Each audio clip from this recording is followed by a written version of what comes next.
Bonjour et bienvenue dans ce nouvel épisode de Motivez-vous, le podcast pour adopter un mental de guerrier. D'ailleurs, parlons-en, qu'est-ce qui fait qu'on a ce mental d'acier ? Il y a d'un côté la motivation et le dépassement de soi.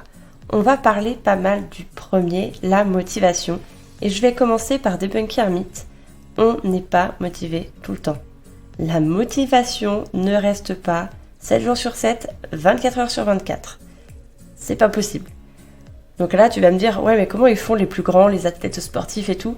Il n'y a personne qui se lève tous les matins en se disant, ouais, génial. Non, on a forcément des jours avec et des jours sans. En fait, la différence, elle se passe dans notre programmation. C'est qu'est-ce qui fait que même si on n'est pas motivé, on continue. Ça s'appelle la discipline, les habitudes. C'est ça qui va faire qu'on va persévérer et qu'on va être capable de faire les choses, même si, on est fatigué, on n'a pas envie, on a la flemme. Il y a plein de raisons. Sauf que là, nous, on reprend le contrôle, on se dit « Ok, j'y vais quand même ». Donc, c'est ça le petit point. Après, fort heureusement, on peut travailler sa motivation. C'est possible.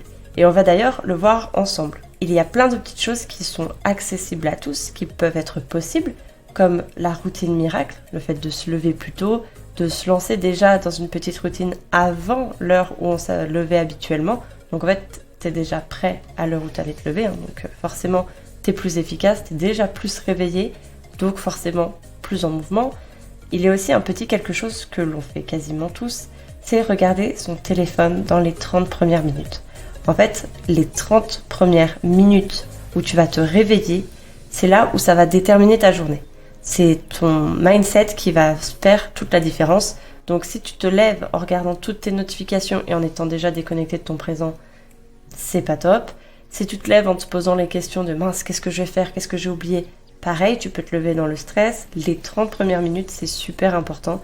Ça t'aide déjà à avoir une énergie différente parce que la motivation, finalement, c'est l'énergie de passer à l'action. Donc ça, on peut faire quelque chose.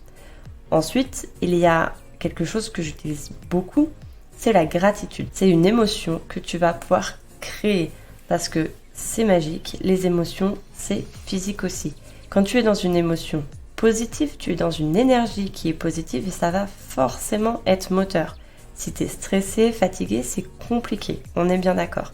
On va jouer là-dessus. Donc ta motivation, ça peut aussi venir des émotions que tu ressens le plus. Te reformater un peu à qu'est-ce que tu vis le plus et qu'est-ce qui te sert le plus. Parce que c'est ça, c'est quels sont les outils que tu vas avoir au quotidien pour maintenir ce rythme que tu veux pour atteindre ton objectif. Tu dois avoir une bonne raison de faire les choses. La motivation, elle existe s'il y a du sens. Donc déjà, donne du sens à ce que tu fais et d'un coup, ça va aller mieux. Et forcément, si tu sais pourquoi tu le fais, tu vas avoir envie. Donc voilà, le cercle, il est là en fait. C'est un cercle vertueux que tu dois mettre en place et sortir des cercles vicieux que tu as l'habitude d'avoir finalement. Ensuite, la motivation, plutôt le fait de passer à l'action du coup, c'est de lutter contre la procrastination. C'est ne pas se juger, se rendre compte de ses coups de mou, parce qu'on les a, et agir en conséquence. Forcément, si le matin tu te lèves, t'es complètement fatigué, tu vas peut-être pas faire un marathon. Tu vas peut-être te contenter d'une séance de yoga par exemple. Mais tu vas te mettre en mouvement quand même. C'est se connaître pour réussir à faire ça. Après, il y a d'autres choses qui sont possibles pour activer cette motivation, cet élan. Il y a la musique par exemple. Moi, je sais que personnellement, j'ai plusieurs playlists. Je mets celle qui me sert à un moment donné. Donc le sport, la musique, des podcasts de motivation justement. Quelqu'un qui te donne de l'énergie, comme je suis en train de le faire en ce moment, ça va avoir un écho sur toi. Les neurones miroirs aussi servent beaucoup. Donc, c'est toutes ces petites choses que tu mets les uns avec les autres qui vont te permettre d'être motivé finalement. Tu vas pouvoir travailler ton potentiel guerrier. Ça veut dire que tu vas pouvoir te challenger. Tu vas pouvoir te fixer des petits objectifs et être fier en fait. Faire ce bilan régulièrement de « tiens, j'en suis où ?» Et ça aussi, de voir les pas que tu fais et de te rendre compte que chaque petit pas compte, ça va être un moyen vraiment fort de te dire « cool ». J'en veux plus. Parce que là aussi, tu vas créer quelque chose en toi et tu vas devenir accro. Comme on devient accro au sport, on devient accro au bien-être finalement. Parce que quand tu sais ce que c'est que d'être dans un état de bien-être, dans un état de bonheur. Donc le bonheur, c'est pas d'être heureux tout le temps, mais voilà, c'est d'avoir rempli tes besoins et d'être dans un stade où tu te sens bien, tu te sens épanoui, tu as envie de grandir, où tu vas ensuite passer par une phase d'inconfort, etc., etc. Donc ça, c'est le dépassement de soi aussi, de changer un peu tout ça, de se dire, là, je suis bien, je veux être meilleur dans tel ou tel domaine, je veux faire plus ci, plus cela, parce que tu en as envie. C'est cette énergie de croissance, en fait, que tu dois travailler. Pas vraiment t'attacher au résultat et t'arrêter au résultat, parce que finalement, si tu fais les choses pour un résultat, c'est comme si tu faisais une course et que tu t'arrêtais à un jalon. Alors que finalement, ce que tu veux, toi, c'est aller encore plus loin. Si tu as envie de créer une entreprise, d'être riche, de trouver l'amour, le but, c'est pas de rencontrer la personne, c'est de faire ta vie avec. Si tu veux être riche, c'est pas d'avoir 1 million, c'est de continuer à générer après. Parce que sinon, après, ça retombe, etc., etc. Donc, la motivation, c'est ce moteur, mais c'est aussi être capable de lancer l'énergie pour pouvoir retrouver un petit boost de temps en temps.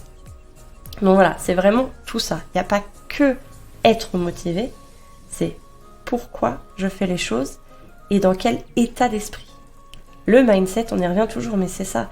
C'est développer cette habitude de réussir, que la réussite en fait ne soit pas une option, mais soit vraiment ce que tu veux atteindre et ce que tu vas atteindre, parce qu'en fait tu te laisses pas le choix finalement. Parce que tu te dis, je vais faire ça. Ok, et tu le fais à fond, parce que tu as envie.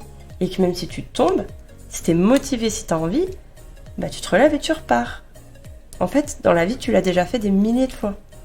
Est-ce que tu te rappelles tout ce que tu as déjà fait? Non. Pourquoi? Parce que c'est devenu une habitude. Mais marcher, tu savais pas marcher au début. Combien de fois t'es tombé avant d'y arriver? Conduire, combien de fois t'as tremblé en ayant ton volant dans les mains avant de pouvoir justement écouter de la musique, parler à quelqu'un et voilà, faire ton trajet tranquille. Toutes ces petites choses, écrire. Tu es capable d'énormément de choses. Là, actuellement, tu as déjà énormément de compétences parce que tu t'es dit, je vais le faire. Pourquoi tu voulais ton permis? Parce que tu voulais peut-être trouver un job, tu voulais peut-être plus de liberté, tu en avais peut-être marre de demander à tes parents de venir te chercher. C'est des motivations. C'est un truc qui t'a dit, bon allez, je passe à l'action. Mais tous les matins, quand t'allais à ton cours de conduite, t'étais peut-être pas super heureux, quoi. Des fois il pleuvait, des fois il faisait froid. Voilà, c'est des choses comme ça qui font que, quand on est petit, pourquoi on marche? Parce qu'on voit les autres debout, on a envie d'aller courir, on a envie d'aller jouer là-bas, plutôt que de rester allongé où on est. Et c'est ça, en fait, qu'il faut continuer à travailler. C'est l'énergie de croissance. C'est le fait d'aller plus loin pour accomplir encore plus, atteindre ses objectifs, mais pas que ce soit une fin en soi. Vraiment, c'est ça la clé, en fait, pour être bien, pour réussir dans tous les domaines. Que ce soit au niveau argent, famille, que ce soit dans le sport, tout. C'est vraiment toi qui as ces ressources-là que tu peux développer. Tu as déjà tout en toi. Tout ce que tu admires chez les autres, c'est ce qui sommeille en toi. Donc ça aussi, on en parlera, mais va. N'hésite pas, justement, allume cette flamme. Trouve ces petits trucs qui te redonnent de l'énergie. Si c'est aller marcher, si c'est écouter de la musique, si c'est chanter, si c'est faire du sport, go. En fait, dès que tu en as besoin, va chercher cette énergie-là. Attends pas que ça arrive, parce que ça va pas forcément arriver au bon moment. Donc, crée-toi ces habitudes qui vont te servir, qui vont être motrices et qui vont te permettre de tout faire et finalement d'être motivé quoi qu'il arrive. J'espère avoir pu t'éclairer un peu, te donner des idées de comment être motivé, comment atteindre tes buts, comment te dépasser, grandir et rayonner. J'espère vraiment que toutes ces petites astuces t'aideront. N'hésite pas à me dire si tu en veux d'autres sur certains domaines précis. Tu peux me contacter sur tous mes réseaux, ils sont dans les descriptions, donc n'hésite pas, vas-y. Sur ce, je te souhaite le meilleur et t'offre plein de bonnes ondes.